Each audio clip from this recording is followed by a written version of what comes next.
ओम श्री वासुदेवाय नमः। दोस्तों, फाल्गुन मास कृष्ण पक्ष की जो एकादशी है वो एकादशी तिथि प्रारंभ हो जाएगी 23 फरवरी रविवार दोपहर 1:56 से।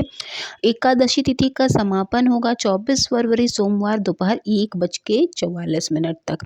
तो ऐसे में जो एकादशी तिथि है वो होगी 24 फरवरी सोमवार को दोपहर। तो उदया तिथि के अनुसार हम सभी इसे 24 फरवरी सोमवार को ही इस दिन व्रत रखकर पूजा श्री हरि की करेंगे। अब बात कर लेते हैं कथा की। कथा के बाद हम आपको पारण का जो शुभ मुहूर्त होता है वो भी बताएंगे। विजया एकादशी की कथा का फाल्गुन मास के कृष्ण पक्ष में पड़ने वाली एकादशी का नाम है विजया एकादशी। स्कंद पुराण में वर्णित है। कथा के अनुसार एक बार धर्मराज युधिष्ठिर जी ने भगवान श्री कृष्ण से कहा कि आप मुझे फाल्गुन मास के कृष्ण पक्ष की जो विजया एकादशी है इसके महत्व के बारे में बताइए। इस व्रत की विधि क्या है, इस व्रत को करने से किस पुण्य की प्राप्ति होती है और सबसे पहले इस व्रत को किसने किया था।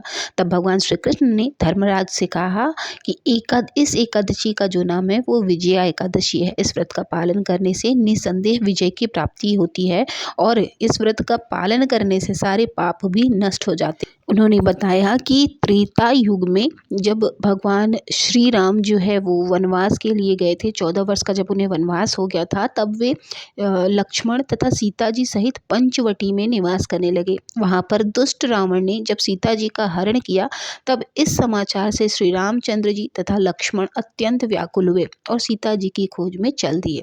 घूमते घूमते जब वे मरणासन जटायु के पास पहुंचे तो जटायु ने उन्हें सीता जी का वृत्तांत सुनाकर स्वर्गलोक चला गया।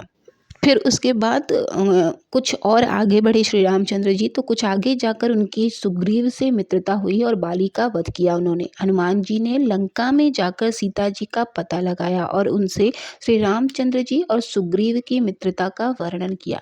वहां से लौटकर हनुमान जी ने भगवान राम के पास आकर सब समाचार कहे। श्री रामचंद्र जी ने वानर सेना सहित सुग्रीव की संपत्ति से लंका को प्रस्थान किया। जब श्री रामचंद्र जी समुद्र के किनारे पहुंचे तब उन्होंने मगरमच्छ आदि से युक्त उस इतने बड़े समुद्र को देखकर लक्ष्मण जी से कहा कि इस समुद्र को हम किस तरह से पार करेंगे।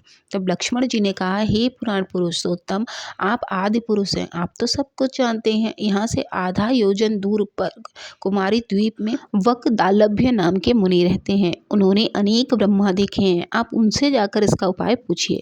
लक्ष्मण जी के इस प्रकार के वचन सुनकर श्री रामचंद्र जी ऋषि के पास गए और उन्हें प्रणाम करके बैठ गए। मुनि ने भी उनके मनुष्य रूप धारण किए हुए पुराण पुरुषोत्तम समझकर उनसे पूछा कि हे राम, आपका आना कैसे हुआ। रामचंद्र जी कहने लगे, हे ऋषि, मैं अपनी सेना सहित यहाँ आया हूँ और राक्षसों को जीतने के लिए लंका पर जा रहा हूँ। आप कृपा करके समुद्र पार करने का कोई उपाय बताइए, मैं इसी कारण से आपके पास आया हूँ। वगदालभ्य ऋषि बोले कि हे राम, फाल्गुन मास के कृष्ण पक्ष की एकादशी का उत्तम व्रत करने से निश्चय ही आपकी विजय होगी, साथ ही आप समुद्र भी अवश्य पार कर लेंगे। इस व्रत की विधि यह है कि दशमी के दिन स्वर्ण, चांदी, तांबा या मिट्टी का एक घड़ा बनाएं। उस घड़े को जल से भरकर तथा 5 पल्लव रख उसको किसी चौकी पर वेदिका पर स्थापित करें। उस घड़े के नीचे सतनजा और ऊपर जौ रखें। उस पर श्री नारायण भगवान की स्वर्ण की मूर्ति स्थापित करें।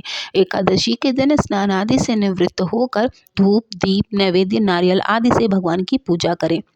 तत्पश्चात घड़े के सामने बैठकर दिन व्यतीत करें और रात्रि को भी उसी प्रकार बैठे रहकर जागरण करें। द्वादशी के दिन नित्य नियम से निवृत्त होकर उस घड़े को ब्राह्मण को दे दें। हे राम, यदि आप इस तरह से व्रत को सेनापतियों के साथ करेंगे तो आपकी विजय अवश्य होगी। श्री रामचंद्र जी ने ऋषि के कथन अनुसार इस व्रत को किया और इसके प्रभाव से दैत्यों पर उन्होंने विजय भी पाई। अतः हे राजन, जो कोई मनुष्य विधि पूर्वक इस व्रत को करेगा दोनों लोकों में उसकी अवश्य विजय होगी। इस तरह से श्री कृष्ण जी ने युधिष्ठिर को इस एकादशी व्रत की कथा भी सुनाई और उनको ये भी बताया कि इस व्रत से कितना लाभ मिलता है। अब बात कर लेते हैं हरिवासर समय की, यानी कि जब एकादशी तिथि 2 दिनों तक उदया तिथि में होती है तो हरिवासर योग बनता है। इस दिन व्रत करने से वैकुंठ में स्थान मिलता है। ऐसा माना जाता है कि हरिवासर व्रत बहुत कठिन होता है, लेकिन यह अक्षय पुण्य देने वाला होता है। हरिवासर द्वादशी तिथि का पहला चौथाई समय होता है। व्रत का पारण हरिवासर में नहीं होता, इसलिए जो भी इस व्रत को करता है उसको जो है इस समय का खत्म होने का इंतज़ार करना चाहिए। व्रत करने वालों को व्रत तोड़ने से पहले हरिवासर समाप्त होने का इंतज़ार अवश्य कर लेना चाहिए, अन्यथा उन्हें पूरे व्रत का फल नहीं मिलता। मिथिला में तो ये भी कहा जाता है कि हर व्यक्ति को जीवन में 3 बार हरिवासर व्रत ज़रूर करना चाहिए। इस व्रत से हर पाप, ताप, संकट से मुक्त होकर परमानंद और मोक्ष की प्राप्ति होती है। हरिवासर व्रत जब भी पड़ता है तो सुबह जल्दी उठकर सबसे पहले मंदिर की साफ सफाई ज़रूर करनी चाहिए। भगवान श्री हरि विष्णु का जलाभिषेक करना चाहिए, पंचामृत से उन्हें स्नान कराना चाहिए, पीले रंग के वस्त्र और फूल भगवान विष्णु को ज़रूर अर्पित करने चाहिए और हरिवासर के समय में जितना हो सके आपको भगवान का कीर्तन भजन ज़रूर करते रहना चाहिए।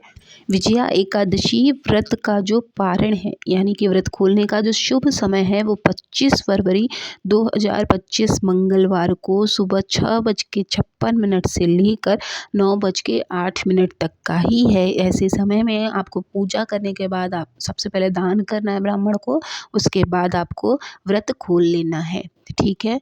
और अब बात कर लेते हैं कि 24 फरवरी को यानी कि एकादशी को शुभ मुहूर्त क्या है पूजा का। तो प्रातःकाल पूजा का जो शुभ मुहूर्त है 5:36 से लेकर 6:51 तक का है और शाम की पूजा का जो शुभ मुहूर्त है वो 6:18 से लेकर 7:33 तक का है। तो ऐसे में आप सुबह और शाम, जो लोग सुबह पूजा करना चाहते हैं वो लोग सुबह पूजा कर सकते हैं 5:36 से लेकर 6:51 के अंदर, और शाम की जो लोग पूजा करना चाहते हैं वो 6:18 से लेकर 7:33 तक शाम की पूजा अपनी पूरी कर लेंगे। तो इस जब भी आप एकादशी व्रत करें तो व्रत की कथा का पाठ अवश्य करना चाहिए, तभी पूरा फल मिलता है।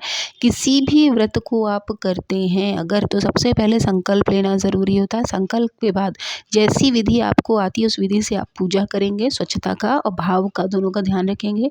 फिर कथा अवश्य पढ़ेंगे, कथा पढ़ने के बाद आरती करेंगे, आरती के बाद अपने आसन के नीचे 3 बार जब पूजा संपन्न हो जाएगी इंद्र देवता को प्रणाम करके जल छोड़ेंगे और उसके बाद आपकी पूजा जो है वो संपन्न हो जाएगी।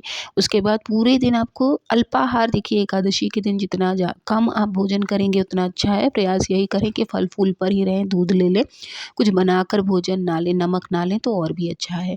एकादशी के दिन जब आप आरती करेंगे तो उस आरती को अपने पूरे घर में जो है ज़रूर घुमाएगा, ताकि श्री हरि की कृपा आपके घर के कोने कोने में बरसती रहे और निगेटिव एनर्जी जितनी भी है वो सारी आपके घर से बाहर निकल जाए। तो आई होप कि आप सभी के लिए ये वीडियो बहुत यूज़फुल रही होगी। वीडियो अगर आपको अच्छी लगी हो तो प्लीज़ चैनल को ज़रूर सब्सक्राइब कर लीजिएगा। मिलेंगे नेक्स्ट वीडियो में, तब तक महादेव की कृपा, श्री हरि की कृपा आप सभी के घर में हमेशा बरसती रहे, आप सभी को सौभाग्य बराबर मिलता रहे। ओम नमः शिवाय, जय माता दी।